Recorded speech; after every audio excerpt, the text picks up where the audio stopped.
Hai teman-teman, perkenalkan nama saya Dinda. Kira-kira di video kali ini kita membahas tentang apa ya? Kita cerita tentang Agi dulu yuk.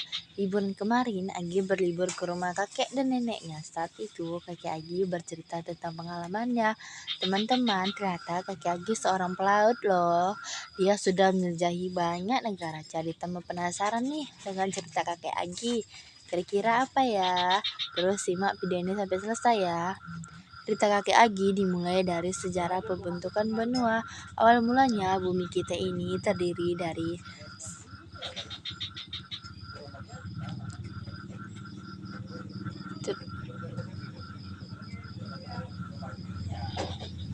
satu daratan luas disebut Pangea dan satu lautan luas disebut Pantalasa.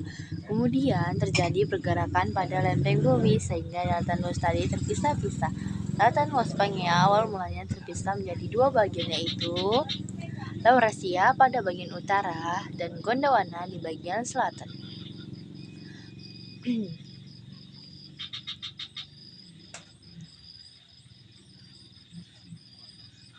Dalam waktu yang sangat lama, pergerakan terus terjadi membentuk beberapa daratan luas seperti benua yang kita ketahui sekarang.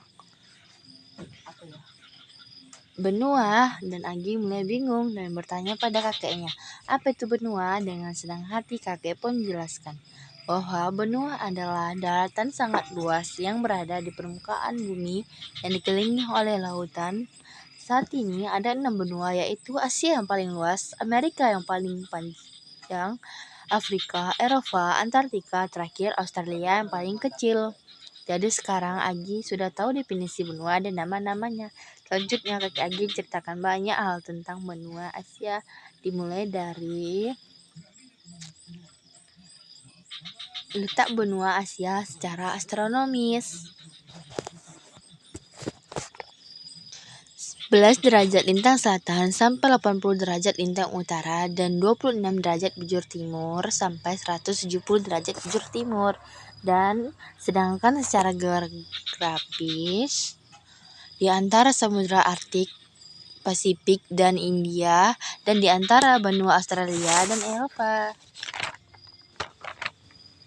Terus apa aja ya batas wilayah benua Asia? Sebelah utara ada Samudra Arktik, sebelah timur berbatasan dengan Selat Bering dan Samudra Pasifik.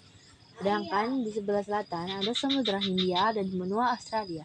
Sedangkan di sebelah barat berbatasan dengan Laut Tengah, Laut Hitam, Laut Merah, dan Pegunungan Ural.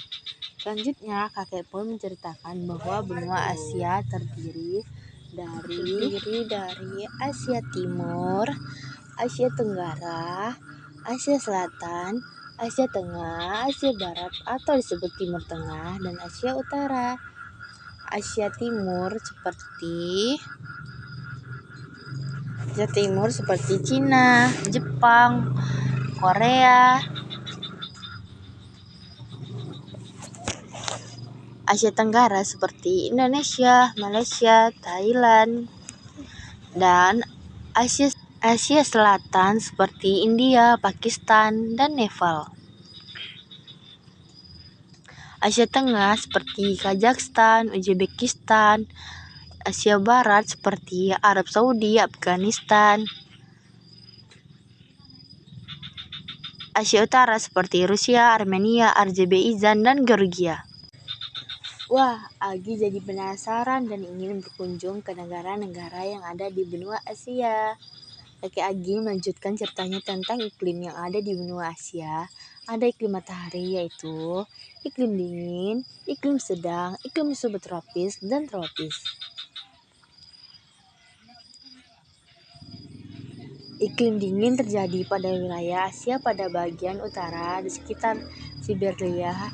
Iklim sedang di wilayah Mongolia. Iklim subtropis terjadi di Jepang, Korea, dan Cina bagian timur. Iklim tropis di wilayah Asia Tenggara, Asia Selatan. Selain iklim matahari, tadi juga ada iklim fisik, yaitu iklim berdasarkan kondisi konflik fisik wilayah tersebut. Iklim fisik yang ada di dunia yaitu iklim darat atau kontinental terjadi pada wilayah Asia Barat dan iklim gurun di wilayah Asia bagian pedalaman di sekitar Gurun Gobi Agi. Agi makin penasaran dengan tumbuhan dan hewan yang ada di benua Asia. Agi pun menjelaskan satu persatu kalau di Asia bagian utara, daerah itu dipenuhi salju karena dekat dengan kutub utara. Jenis flora yang didominasikan adalah tundra dan faunanya seperti beruang kutub. Asia Tengah, floranya didominasikan padang rumput dan faunanya seperti hyena dan singa. Asia Tenggara, Asia Timur, Asia Selatan banyak terdapat hujan tropis karena berada di sekitar khatulistiwa, bahkan faunanya seperti jerapah. Dan daerah gurun ada kaktus yang menjadi ciri khas wilayah.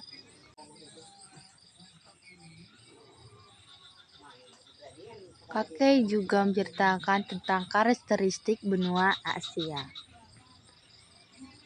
Asia adalah benua yang paling luas dengan luas 44,6 juta kilometer bujur sangkar. Asia juga dikenal sebagai benua dengan popularitas terbanyak. Rata jumlah penduduk benua Asia paling banyak dibandingkan benua yang lain, yaitu sekitar 4,4 miliar jiwa. Ini didukung oleh peringkat negara dengan penduduk terbanyak di dunia ditempati oleh negara China, India, Indonesia. Titik daratan tertinggi di dunia terletak kawasan benua Asia yang puncak Everest di pegunungan tertinggi Himalaya. Benua Asia juga memiliki dataran tinggi tertinggi, yaitu dataran tinggi Tibet yang dikenal dengan sebutan Heart of the World. Ciri khas benua Asia lainnya memiliki titik daratan terendah yang terdapat di permukaan laut mati, yaitu sekitar 417 meter di bawah permukaan laut. Benua Asia juga memiliki banyak gurun pasir seperti Gurun Gobi, Arablah, Thai, dan Takimakan. Di benua Asia juga lahir beberapa agama besar seperti Islam, Buddha, Hindu, Yahudi. Asia juga dikenal dengan sebutan benua kuning karena penduduk Asia mayoritas ras Mongoloid dengan ciri fisik berkulit kuning. Selanjutnya, benua Asia merupakan benua dengan pertumbuhan penduduk tertinggi sekitar 1,5% per tahun. Di benua Asia banyak terjadi bencana alam seperti gempa, tsunami, gunung meletus. Benua Asia juga terjadi tempat pertemuan 3 jalur pegunungan, yaitu Sikum Mediterania, Sikum Pasifik, dan Australia. Titik temunya di Laut Banda di wilayah Indonesia. Di benua terdapat budaya dan peradaban kuno seperti peradaban Mesopotamia, peradaban Sungai Indus. Ciri khas terakhir adalah tergabung dengan Eropa pada lempeng Eurasia dan terhubung dengan Afrika pada terusan Suez. Wah, seru juga ya cerita kakek Agi. Jadi, Agi mendapatkan pengalaman liburan yang menyenangkan dari cerita kakek Agi ini. Kita jadi tahu tentang sejarah pembentukan benua dan ciri khas benua Asia. Teman-teman, sebelum penutupan ini, kita pantun dulu yuk. Bunga mawar, bunga selasih, mekar indah di ujung peti. Hanya ucapan sekian dan terima kasih saya ucapkan setulus hati.